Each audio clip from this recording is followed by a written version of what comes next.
So out the gate, it's got Queso out at 21 and Electronic at 20. I'd swap them. Torsi feels way too high at 11. JL at 7. You know, how much does being a MVP at a major really get you over the course of a year? It probably... Queso at 20, Electronic not on the list. Torsi, I mean, shit, man. How is Torsi 11th? That can't be real. And I know it's just for 6 months, but still. Like, I don't know. I feel like Jimmy is way more important to MOUZ than Torsi. Xantares has to be above Torsi, right? Like, Xantares has been one of the statistically best riflers at LAN, playing in a fucking team like Eternal Fire. Like, so I'd definitely drop Torsi down to, like, I don't fucking know, 14th or something. Xantares. Like, Xantares conceivably could be top 10. Like, I might be inclined to, like, also, like, drop Flames down 1 and have Flames at 11 so we can bump Xantares up to 10. And then JL at 9th. Frozen at 8th. Elite at 7th. And then you can't really argue, I don't think, very much with the top 6. The top 4 is solid. And that's pretty much what I would expect at the end of the year. Like, this feels like you could put your house on it. But yeah, I think Xantares, like, again, this is like really hard to do without looking at the numbers, but I would put Xantares in my top 10 this year so far. Goki's XOXO says, hi, new to stream, wanna see first, okay. Listen, if we were to talk about who is the most valuable player to their team, I think you can make an argument that Munacy is more important to G2 than Donk is to Spirit. And in which case, and listen, that might sound weird, but just think about it. Actually imagine G2 without Munacy, and then imagine Spirit with, like, I don't know, another good fragging rifler instead of Donk, and think about, you know, the respective drop-off. So I agree with you. I think in terms of, like, the most valuable player, Munacy would be my number one. Like I said before CS2 was even being played at tournaments, I said this is my prediction. Munacy will be the number one player in 2024. I mean, obviously we didn't know what Donk was going to do. We knew he was out there. We knew he was good, but we also knew he was young and he was experienced. We weren't expecting him to, like, just rock up on stage or do that fucking insane Katowice performance again. People, you know, he's kind of like a Jude Bellingham type figure. There was so much hype around him already coming out of the scene. Everybody knew who he was. Everybody was primed to watch him. The difference being, it's like when that happens, typically they never live up to the hype. But Donk is like a Jude Bellingham in the sense that he absolutely fucking did. And then more, you know. But I think for me, Munacy is so important to G2 and such a good player. And he definitely hasn't let me down. He's solid for number 2. I mean, and again, Donk could have a couple of bad tournaments. G2 might suddenly start winning things with these roster moves. You know, I don't know. Right, I'm messaging him, guys. Okay, I'm calling him. It's happening. Yo, you are now live on the Richard Lewis stream. Go. I'm going to turn you up as well. It's an honor. Yeah, I know. It's like the 2 most unloved, unwanted esports thinkers come together at last. Only a mother could love. Indeed. Either of us. Maybe one of those, like, Riot employees, you know. Yeah. How you been anyway, man? Like, you good? I've been all right. I was on a pretty good vacation before the Blast Spring Finals because ESL didn't give me co-streaming, so I was like, all right, I took some time off. I went to Hawaii with my girlfriend and went to New York for a little bit, and then I came back for the spring finals, and now I'm just kind of making up stuff on the fly during this break. You've been doing some good stuff, man. I love how you're always coming up with new ways to recycle opinion. It's great. It's actually really smart. Exactly. Like yes. you learned from Duncan. You learned from the best. Totally. So yeah, this list, dude. First of all, how's Electronic on it? He was really good at the major. Okay, so let me just say this first and foremost. Yeah. I made a loose rubric at the beginning, and I'm gonna explain cut this down, put it on YouTube with a sponsor. You know, I need to double up on making money. If events don't hire me, I need to find ways to get some. I won't post mine before yours then. Because I'm Okay. essentially leeching your content here for my stream. So I'll wait until yours is up with your sponsor and then post this Yeah. in. So mine. So I valued the most. The event I valued the most was the major. I valued then Okay. Katowice. I valued then the spring final I had is equal to Dallas, Mm-hmm. and then I had both of those greater than EPL. Right. Then if you just flat out failed at the RMR, you're pretty much just not on this list as an individual. Okay. That's why Twist got on the list because he did very well despite Liquid failing. Yeah. And then I kind of had his other moments like, yeah, sure, your Chengdu, Yala Compass, Dasha, ESL Challenger performances were kind of there, but they were well behind. And I know ESL probably thinks like Chengdu has the same value as like Dallas, but to me, I always just feel like the first event after the major is not as important as Yeah, yeah. I get that, and look, this Dallas event was the first one that had like an actual serious field Yep, as well. exactly. So It felt real, felt yeah, super real. yeah, I agree with that. So with that in mind, I'll ask again: how the fuck is Electronic on the list? Electronic barely makes it. Yeah. Okay, Electronic is very much on the edge. But for me, he was the best player on a Cloud9 that made it to top 8 at the major, and so I wanted to reward him for that. Okay. And also, even though him and Cloud9 didn't do well at Kato, he himself had a decently respectable performance. It's like of the events that I say matter, Katowice, the major, Dallas, spring final, he did pretty well in all of them. So he had, and also like if we want to go for some of his bad ratings, it's like over some of his bad term. Well, first of all, he had no red ratings, which is a little bit of a credit to him because he Fair. had to switch to a system that was pretty difficult, and it doesn't seem like stars ever really thrive in a James system.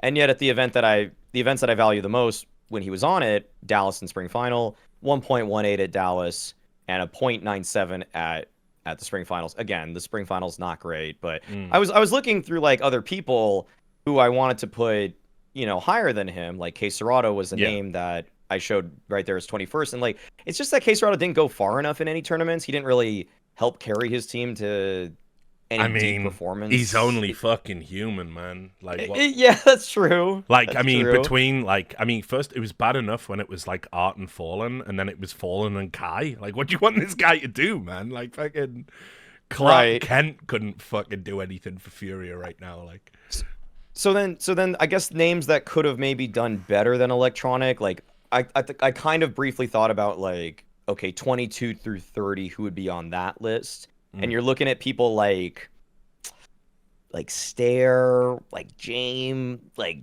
Device, who didn't qualify for the major. yeah, no James is kind of interesting.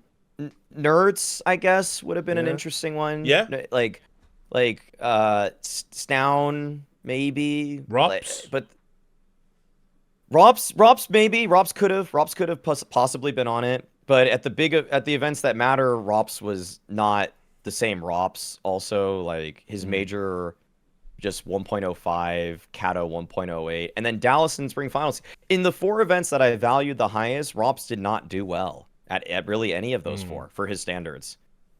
He did well at the other events like Chengdu. Rops is it's just a weird spot right now. I just think the FaZe team is so weird. It's kind of like, it's like they never, like, okay, so they were and are and have been the best team in CS2, but it's never really felt like they were, like, even when they weren't dropping maps and winning tournaments, to me it never felt like they were quite like undefeatable. You know what I mean? They didn't feel like dominant to me. Like when I was watching them, you could see there was always like little weaknesses. Like it was never easy as well. Like think about all of the times they had to come back from ridiculous deficits and stupid, starting a map 7-0 down and stuff like that. Felt like that happened a lot for what was meant to be like the best team. But they kept making it to finals. They won tournaments. I get it.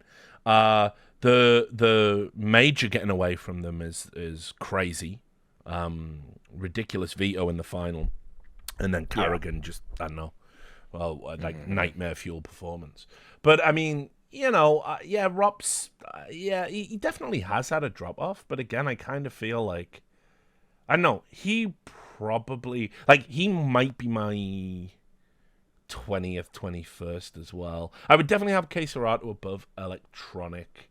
No Jame is interesting, as I said. Maybe he doesn't deserve to be there. But I definitely agree with the top four. Like you can't impugn your top four. Your top four is stellar. I think HLTV will have that by the end of the year. I think Donk, Munisi, Ziwu, Shiro. Maybe Shiro can leapfrog Ziwu, but I think Donk and Munisi 1 and 2.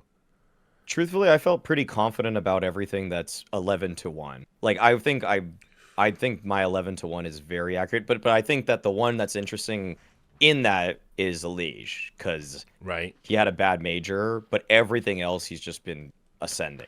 Yeah, and it's also how much do you value JL's incredible major versus having a more pedestrian rest of the season? That was the question I just asked. Like, being a MVP at a major certainly is going to give you a lot of like buy-in.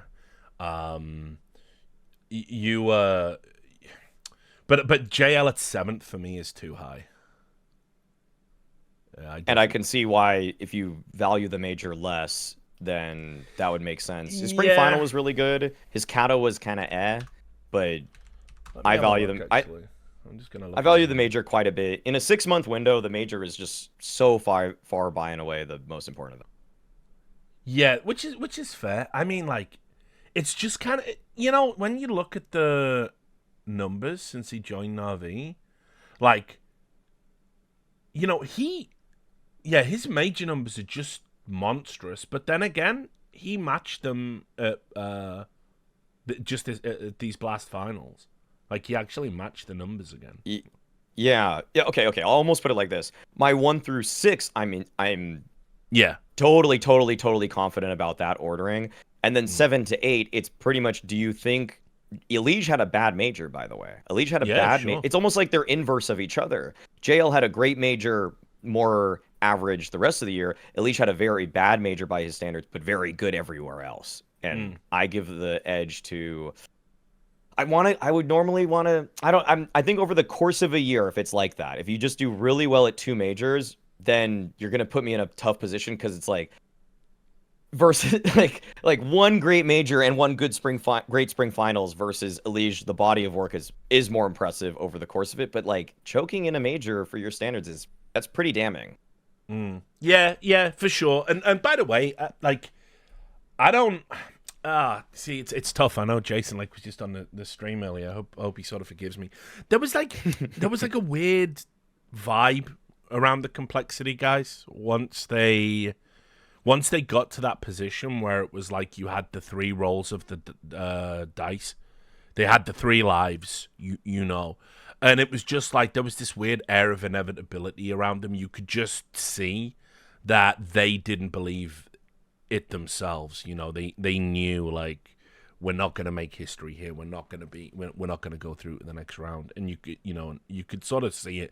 And they were very hangdog, and that was when Elige most notably had his issues. I think there were some things that you could do a little bit differently. Like, I never like having I never like having like weird question marks around your future going into tournaments. I think before tournaments you need to get that shit sorted, whether you're in or you're out, because when it's like up for grabs, I don't know, weird things can happen. People get weird with it, and it was like with Holzerk, like, I don't know, I thought it was, I don't want to say disrespectful, but like every tournament Holzerk was going into, it was like, well, his contract's up for negotiation. It's like, blood, like, how the fuck's he gonna, like, he's already a player that has to be, like, on to contribute. Like, he's already having, he's finding it hard to make this step up in quality and be consistent. And then you add this to the mix as well.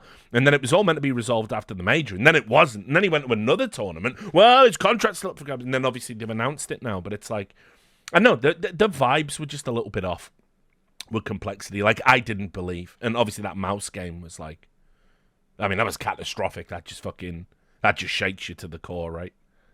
They got absolutely manhandled by Mouse. But yeah, Elige definitely didn't seem right at the major. I don't know what it was. I can't quite put my finger on it, but he didn't look like himself. He wasn't making confident plays. He was very quick to like sort of chastise himself when he made mistakes. You could visibly see from his body language. So I don't know what was going on there, but still, I think obviously what he's done since he moved to Complexity, I think is like obviously their standout star player. I was worried when he left Liquid, like whether he was just going to become a bum and not give a shit anymore, but like he's been great in Complexity. Yeah. He has been, and the major stuff is like I feel like that kind of pressure gets to him. It's also like I think he always is sort of fighting. It's kind of like how Kerrigan knows second places won't matter down in the history books for him. And I think Elijah is in a similar space with his career right now where it's all about legacy and what are you accomplishing through the circumstances, which our team is a little bit underpowered versus what you want to achieve for it. I want to really quickly just defend the JL thing a little bit more, though. Yeah, of course. Why he deserves to be 7. JL, throughout the year, has the 3rd highest rating in arenas with practically the same sample size as m0NESY, Donk, and ZywOo. Okay? Yeah. He has 14 maps in arenas. m0NESY has 19. Donk has 17. ZywOo has 18. JL has a higher rating in arenas than ZywOo this year. The only people better than JL in arenas are m0NESY and Donk. Like, which actually, I think that's huge. That would, if you'd said that was going to be the case at the start of the year, obviously that would have been like fucking Maui's off his meds or whatever, you know what I mean? But having seen how ZywOo's been, like all the things that Duncan used to say about him, they've been proven staggeringly true this year. Really has gone missing in the big games, and yeah, JL. One of the things I really admire about him is like I used to call them lanimals, is what I used to call them, where it was like there were certain players out there that would get a LAN buff.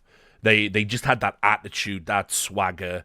You know, they could feed off a crowd. They weren't afraid to put themselves out there and risk a sort of double failure, because it's like it's one thing to fail at playing, but if you have that swagger to your demeanor and you essentially say, yeah, I'm going to fuck you up, fuck the crowd, fuck everyone, and then you fail, it's like it's worse. Like players live in perpetual fear about that status being ascribed to them, and yet there are some players that it just doesn't fucking phase them at all. You know, you think about, you know, the Polish players on the classic Virtus Pro lineup, you know, guys like Taz and fucking Neo and Pasha, they used to just walk into that snacks. They're animals. There was a team of animals, you know what I mean? Yeah. They just didn't give a fuck. There was nothing you could do to throw them off their game. I mean, one of the first times I ever saw Taz at a tournament back in 1.6, I saw him, like, literally, this is back in the days when you played across from each other on desks and you could lean over and shout. Taz was fucking leaning over and screaming into his opponent's fucking face. Like, every time they were winning a round. Like, it's like, how do you fucking intimidate this guy? He doesn't give a fuck. All big dudes as well. All right, you want to fucking square up after? Let's fucking have it. They were freaks of nature when it came to pressure situations. And obviously, like, Rain is another good example. You know, when he's in the, like, online, it's always the same shit. Oh, Rain's dog shit. He needs to be cut. He's too old. Gets to a big tournament, you know, just MVP performances over and over and over again. Yeah.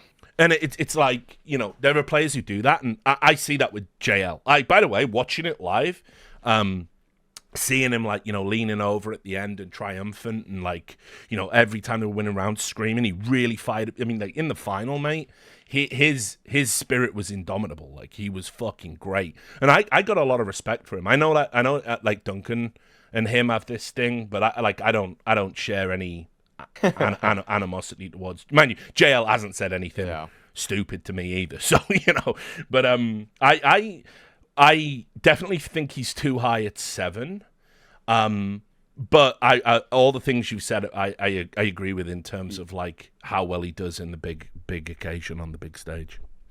If you can bring up on your stream this chart that I sent you on Discord, this image, nice. This shows, this is like the highest rated, I think I think I screenshotted to you 20, like about 20-ish people. These are Uh-huh. the highest 20-ish rated people. Minimum is that they've played 2 series in arenas.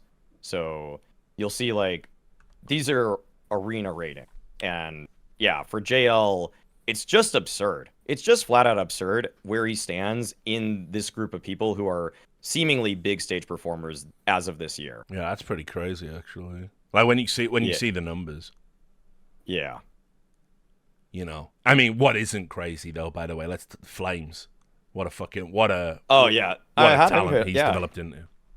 Oh yeah, the fact that Flames is the second best player for my money on he is the second best player on Vitality, and he's really good too. And also, what's funny is that you look at his rating compared to ZywOo, and ZywOo used to be the giga hyper carry for Vitality. It's either him or nothing, and it's like you can't really say that anymore. No, because look at how Flames is right there nipping at his heels to even be the best player on Vitality in big moments. Yeah. Group stages, it's all ZywOo all He's day, clutch though. as fuck, dude. That's what I love about Flames. Like, I mean, like, I've seen him win some fucking absurd 1v3s and stuff like that, you know, which, like, listen, obviously you're, like, you know how, like, for a clutch to happen, your opponents have to make a series of bad decisions or mistakes? Mm-hmm. I think, like, low-key, if you were to go and pull up some of Flames' clutches, they're actually just him playing insane. I don't think it's like his opponents playing bad. He's like slept on in that department for sure. Yeah. Yeah. He holds his nerve well. Yeah. This is the other one as well, by the way, I wanted to talk about on your list. The Torsi pick. Like, Torsi's too high at 11. Come on. Let's be real. Well, look, okay, well, again, look the arenas. Torsi is like, he does fall off a little bit in arenas, but he actually has one of the highest ratings in arenas, and I'll say this, he's the only person that didn't choke at Kato for MOUZ. He's the only person that didn't choke at the major for MOUZ. He's not in group stages.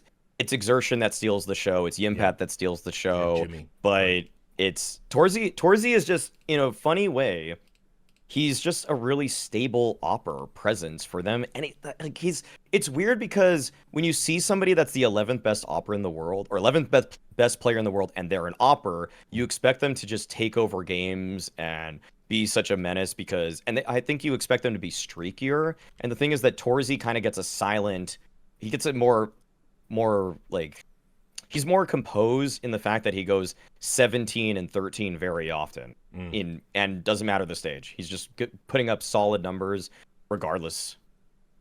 Yeah. But I can see, it's weird. It's weird. I'll say this.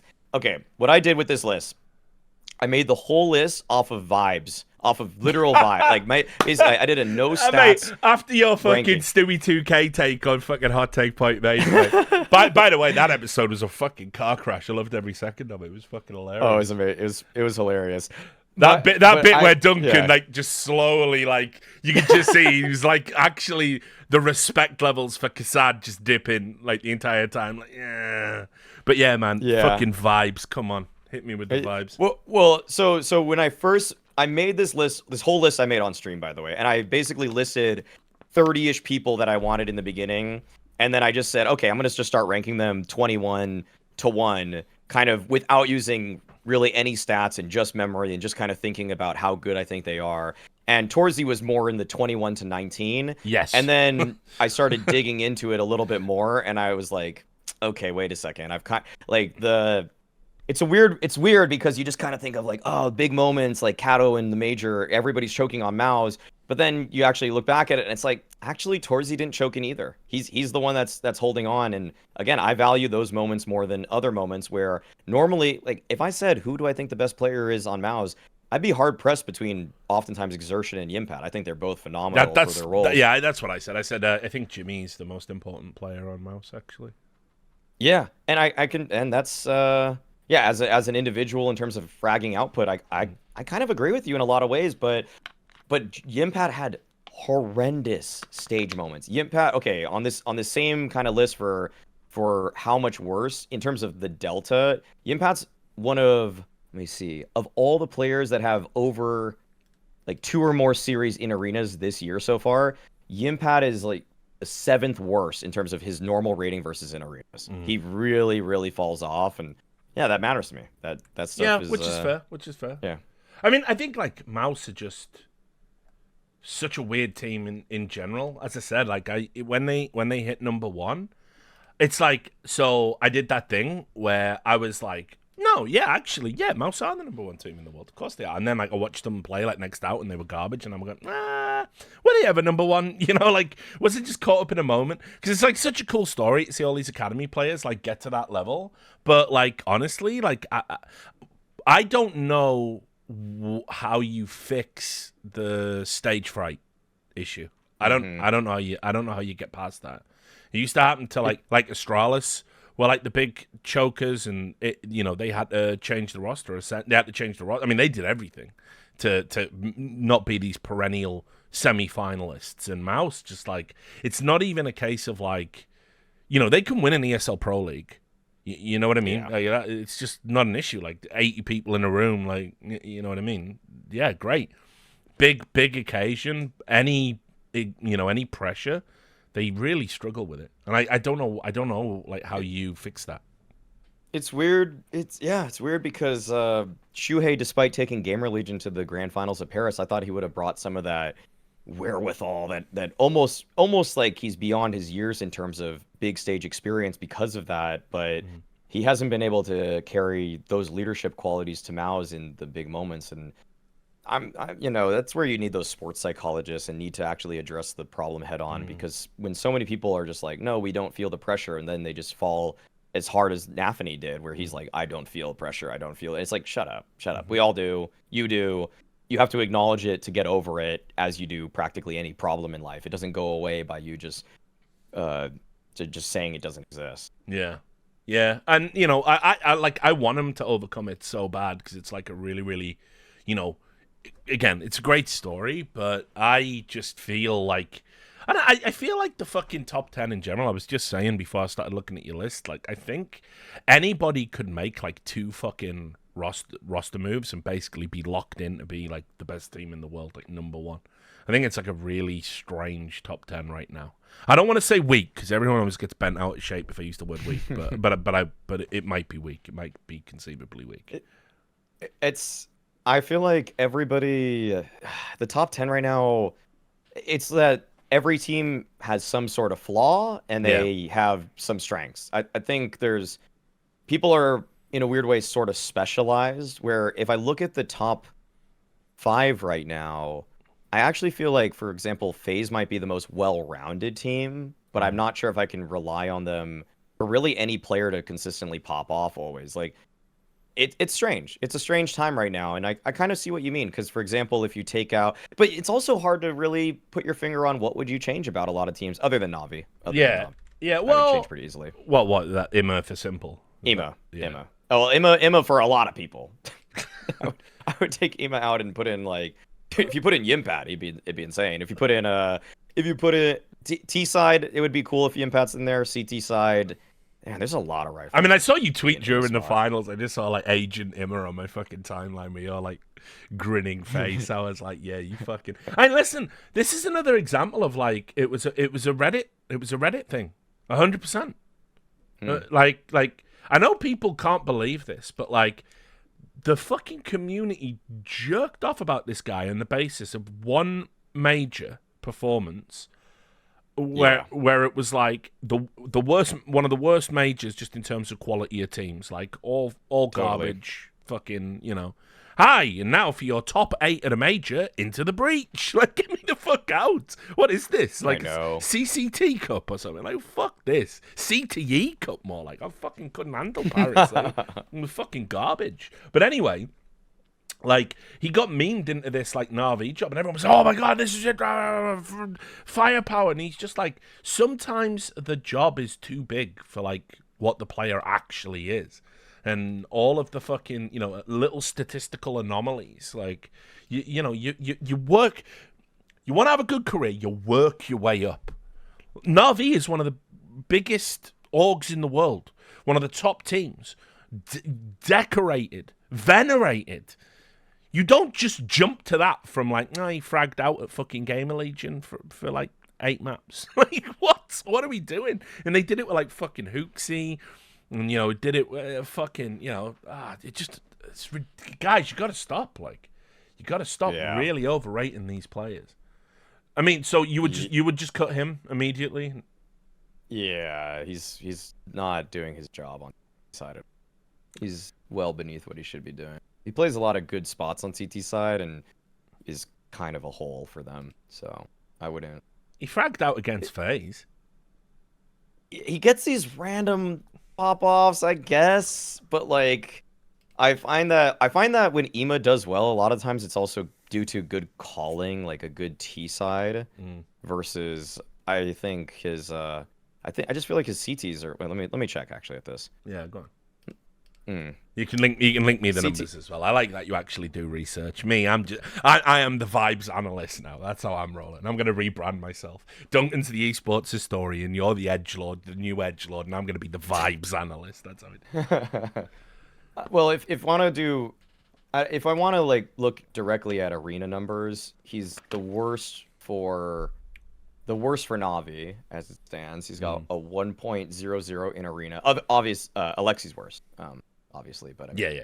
That's completely different role. Yeah. And I mean, I love that meme of the fucking Alexi and Hooksy human resources. Oh yeah, that's a fucking banger actually, because I mean, Alexi's stats are pretty fucking bad right now. Yeah, they are, but he kind of actually has these weird pop-off moments, like map 3 of the spring finals, and also in the map 1 of the major finals. Like he has these. He has way more pop-off potential than Hooksy. I'll say that. Like Hooksy has lost pop-off potential. He has negative pop-off potential. It's almost like, can he hit 2 kills in a game now? Like the pop-off is like. I was just looking at his stats. Yeah. He's got 8 maps in a row not hitting double figures. Exactly. But like Alexi will have a lot of maps of not hitting double figures, but he also gets the one of 20 kills. Yeah. So that makes up for it pretty quickly. Yeah, that's fair.